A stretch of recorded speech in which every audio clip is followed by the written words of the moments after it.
Now, 1 million UFO enthusiasts on Facebook say they'll storm Area 51. Air Force officials issued a warning response saying, in part, we would discourage anyone from trying to come into this area where we train American armed forces to this day. The U.S. Air Force always stands ready to protect America.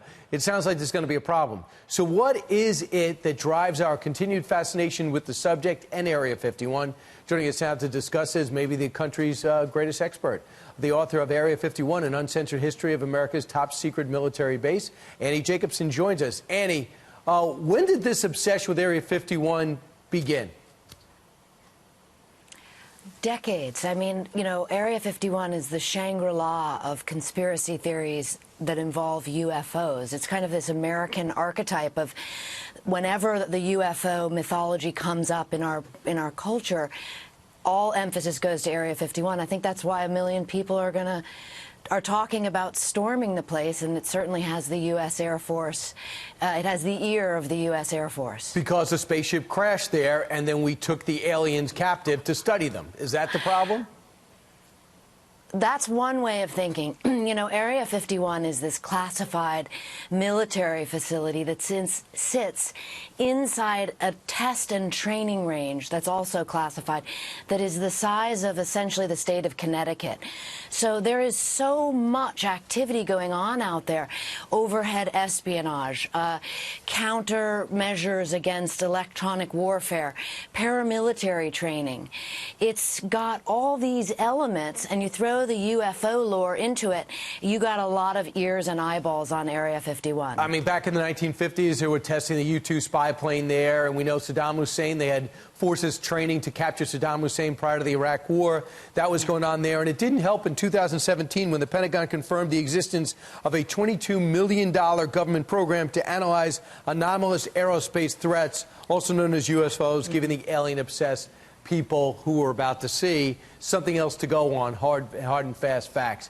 If these thousands get together and storm the area, they could be under a military attack, couldn't they? I mean, I don't know if it would even come close to that, because I can imagine, you know, that base is so jealously guarded, both in terms of media and in terms of actual physicality.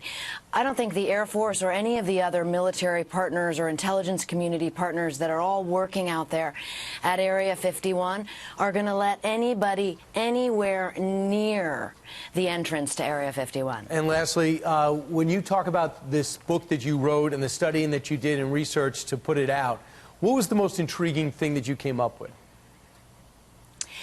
You know, I would have to say it has a lot to do with cover stories and disinformation. That's playing out today. I'll give you a brief example. Like, a cover story would be if I said to my husband, I'm going on to get some coffee, and really I was here on Fox News. That's a cover story. You say you're doing one thing, you're really doing something else.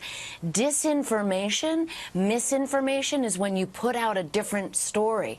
In 1950, there was a plane crash at Area 51, just outside Area 51 at Mount Charleston. It was a group of CIA scientists who were working on the U-2 spy plane. When the plane crashed, the CIA behind the scenes went, oh my God, our secret is going to be blown. The public's going to know about this U-2 spy plane we're building. Instead, the local paper in Las Vegas reported a story that these were scientists working on nuclear bombs out there. Bingo, the CIA had its own disinformation, misinformation campaign that had been created by the local newspaper. Gotcha. And I think we're seeing a little bit of that today. Absolutely, and we'll see what happens. I think people should wise up and understand it's an active military base. It's not a game. Thanks so much. I appreciate it, Annie Jacobsen. Thank you.